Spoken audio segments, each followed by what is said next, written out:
de ingeniería. Expertos en procesos de transformación de termoplásticos. En este curso aprenderán a conocer los principios del proceso de inyección. Este curso fue realizado por el ingeniero Rodolfo Bertino, que posee más de 40 años de experiencia en industrias plásticas. Veamos una simple introducción al proceso de inyección. El material ingresa al husillo por la tolva, en forma de pellets en estado sólido. Estos pellets avanzan a través del husillo y por efecto de la temperatura se va transformando su estado de sólido a pastoso o semilíquido. Una vez que el material está plastificado, es inyectado dentro del molde, ingresando por los canales de colada llenando las partes huecas del molde llamadas cavidades. Estas cavidades tienen la forma de las piezas a obtener. Estas piezas obtenidas que se encuentran dentro del molde en estado pastoso son enfriadas por el sistema de refrigeración del molde, para poder ser expulsadas del molde. Comencemos. Capítulo 1. Grupo inyector. En este capítulo aprenderán el funcionamiento de la unidad de inyección que es el corazón de la máquina inyectora. Las máquinas inyectoras se componen de 4 grupos o unidades principales que son: 1. Grupo inyector o unidad de inyección. 2. Grupo de cierre o unidad de cierre. 3. Grupo de comandos o unidad procesadora PLC. 4. Grupo propulsor o unidad hidráulica. Antes de empezar a ver el grupo inyector, veamos un proceso de inyección completo. Veamos cómo se obtiene esta pieza a través del proceso de inyección. Para eso necesitamos un molde cuya cavidad tenga hueca la forma de la pieza a obtener, con su correspondiente canal de colada. Y la máquina inyectora.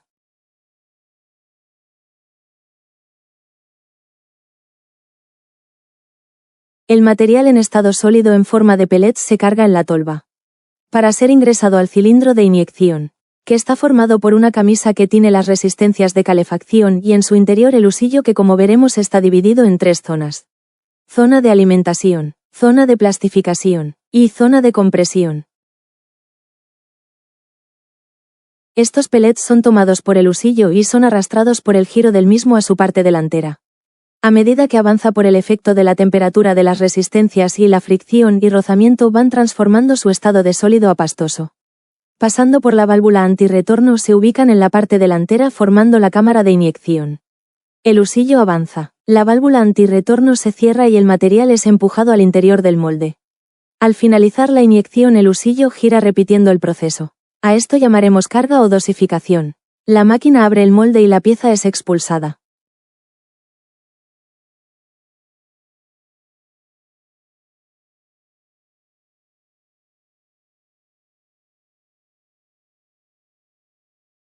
La máquina, una vez que entra en régimen, repite el ciclo en forma repetitiva. En este capítulo veremos por qué sucede dentro del cilindro de inyección lo que vimos en esta animación.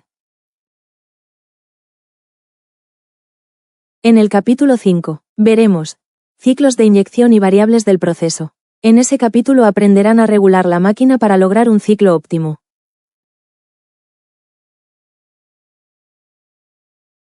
Ahora empecemos a ver el grupo inyector.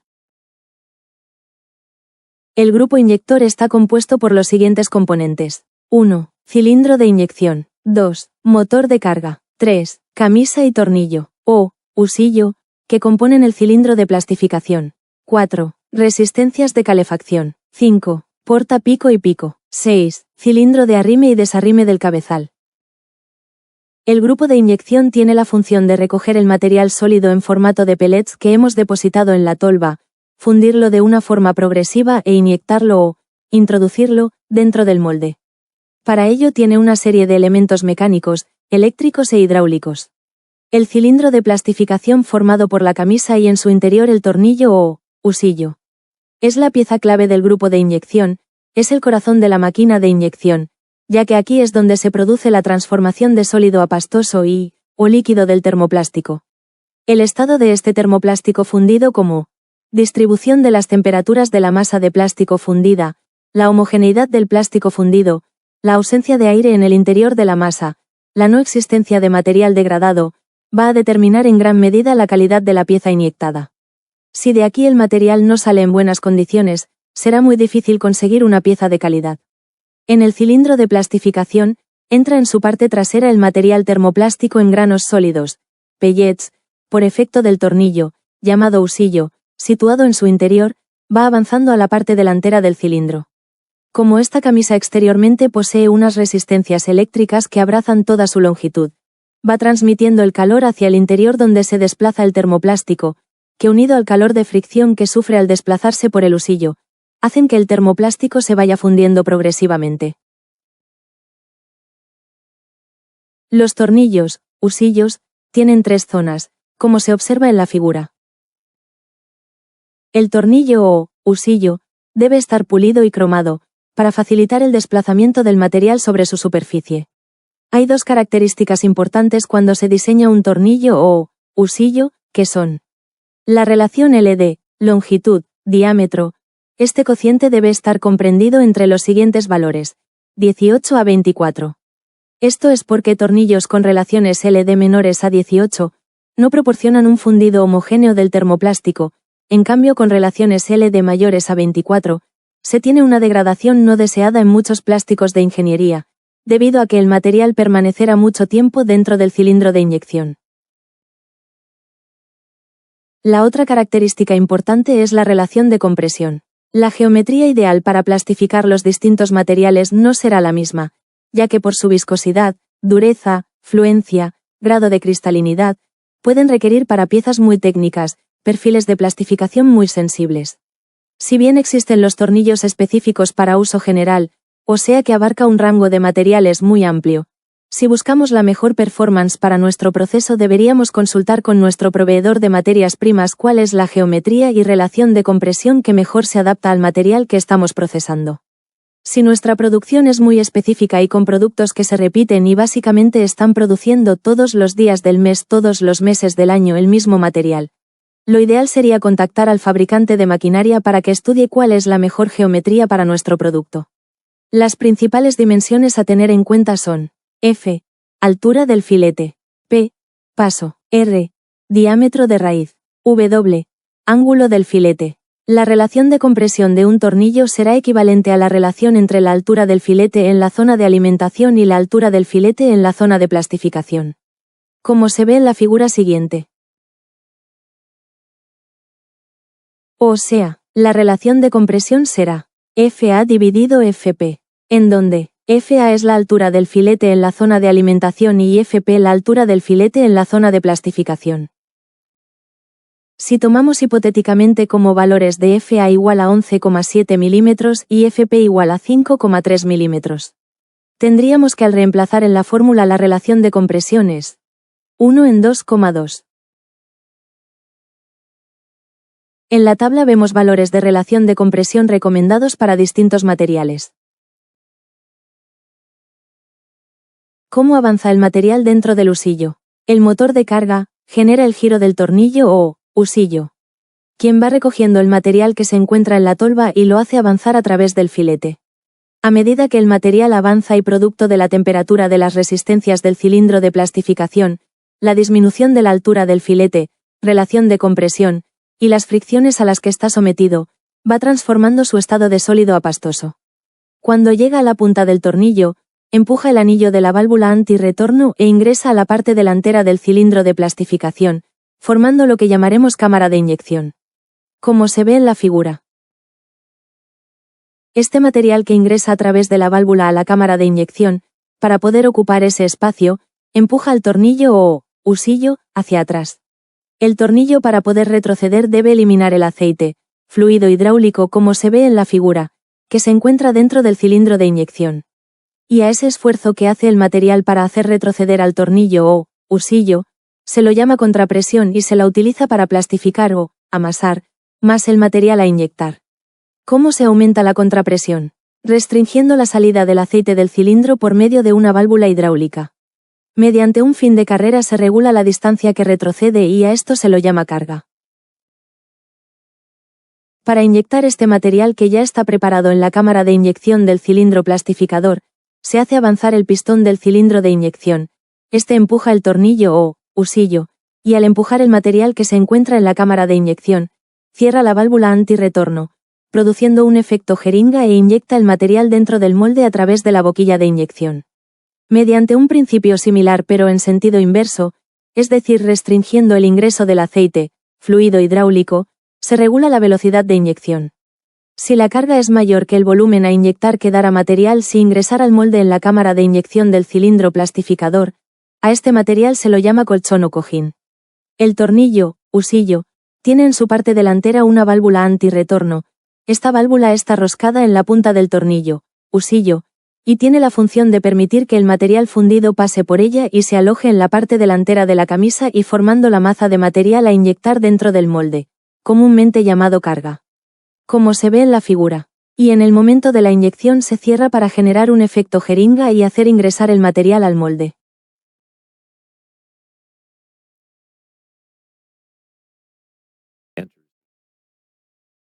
En la siguiente animación veremos lo que ocurre dentro del cilindro de inyección. Así ingresa el material al husillo. Vemos cómo al avanzar va cambiando su estado de sólido a pastoso por los efectos de la temperatura.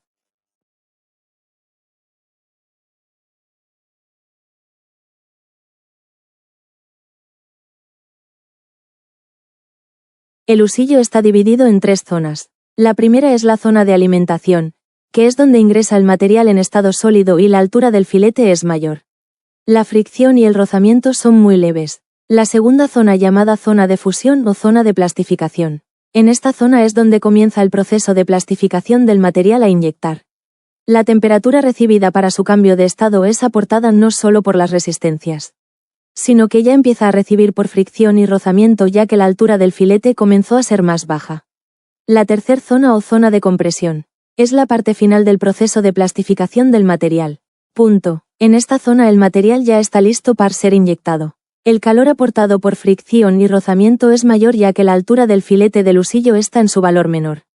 Si observamos la animación, vemos cómo el husillo comienza a retroceder. Esto es provocado por la presión que ejerce el material que avanza y se aloja en la cámara de plastificación. Como necesita espacio, ejerce presión sobre la punta del husillo y lo hace retroceder. Retrocede hasta el límite que hayamos determinado como fin de la carga. Realiza una pequeña succión y ya está listo para comenzar la inyección del material hacia el interior del molde. Cuando comienza a avanzar vemos cómo la válvula antirretroceso se recuesta sobre la cara posterior cerrándose y se transforma en un émbolo hermético. Cuando veamos las variables del proceso vamos a aprender a regular el punto de conmutación que dará el paso de la presión de inyección a la presión posterior, residual o de mantenimiento. Para evitar rechupes, en esta animación vemos más claramente cómo funciona la válvula antirretorno, permitiendo el paso del material a través de las ranuras delanteras en la carga y cerrándose con la cara trasera en la inyección.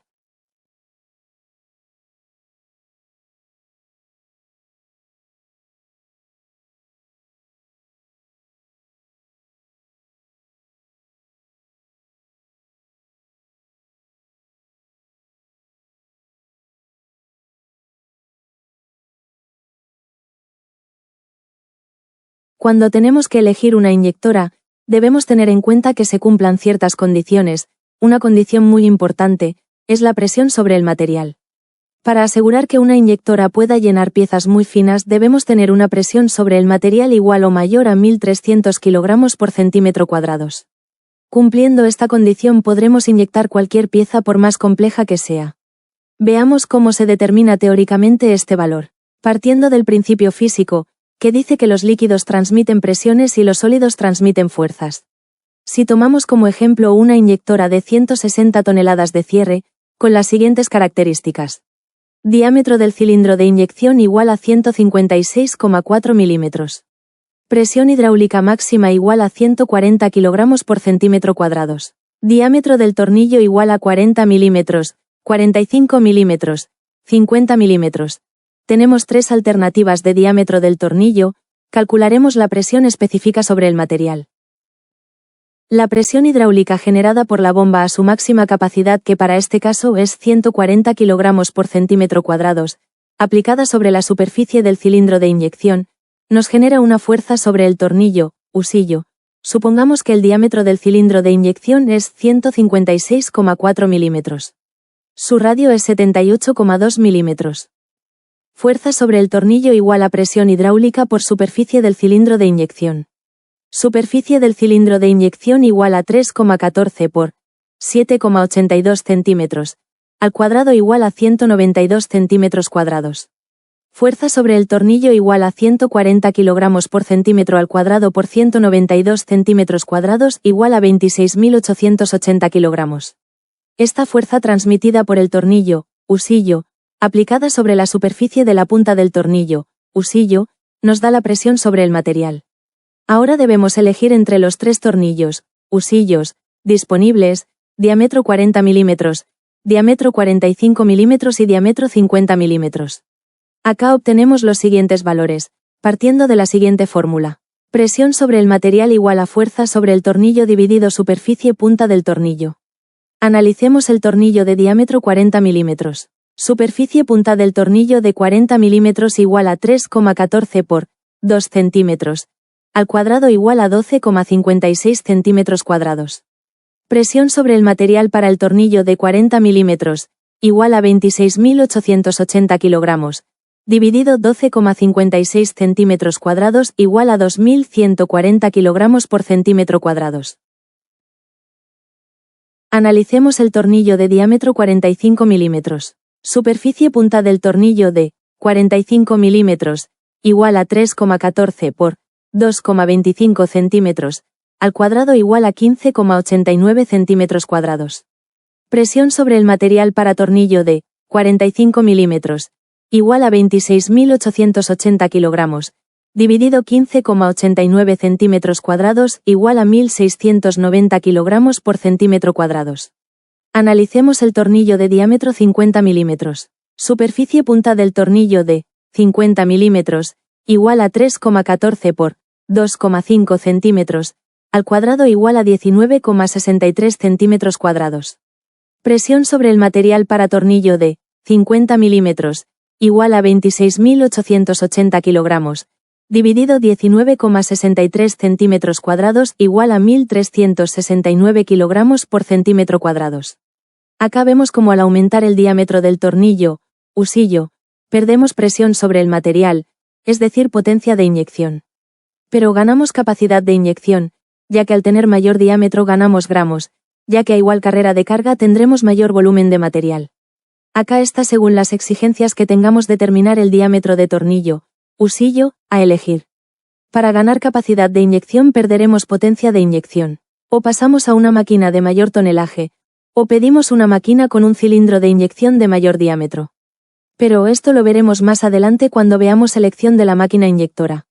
Vemos cómo estos valores concuerdan con los del catálogo de la máquina. Presión de inyección en la punta del husillo. Vemos que el valor de la presión sobre el material ejercida en la punta del tornillo o husillo que nos proporciona el fabricante es igual a la que nosotros calculamos. Presión específica sobre la cavidad. Todos estos cálculos están basados en las condiciones más exigentes, es decir, aplicando la mayor presión hidráulica admitida. Si cumplimos esto, lo que venga en menor escala será absorbido. Es decir, analizamos la condición más desfavorable. Ya llegamos a la punta del tornillo, husillo, pero ahora el material debe ingresar al molde. Supongamos que llegamos a la punta del tornillo con una presión sobre el material igual a 1.300 kilogramos por centímetro cuadrados. Valor teórico estipulado. El material debe ingresar al molde atravesando la boquilla de inyección, el canal de colada del molde, el estrangulamiento que se produce en la entrada del material a la cavidad, colada directa o sumergida. En todo este trayecto, se produce una pérdida de presión por fricción y rozamiento, por lo cual se establece un valor teórico de presión específica sobre la cavidad. Este valor es utilizado para calcular la fuerza de cierre, y varía para cada material. ¿De qué depende la presión específica sobre la cavidad? De dos características intrínsecas del material, viscosidad y fluidez, ya que influyen directamente en la caída de presión que se produce en el material dentro de la cavidad.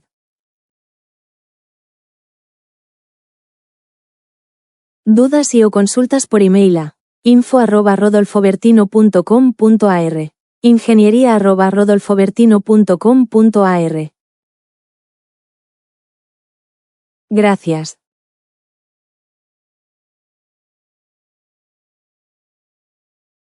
Somos una consultora integral en temas de ingeniería. Expertos en procesos de transformación de termoplásticos. En este curso aprenderán a conocer los principios del proceso de inyección.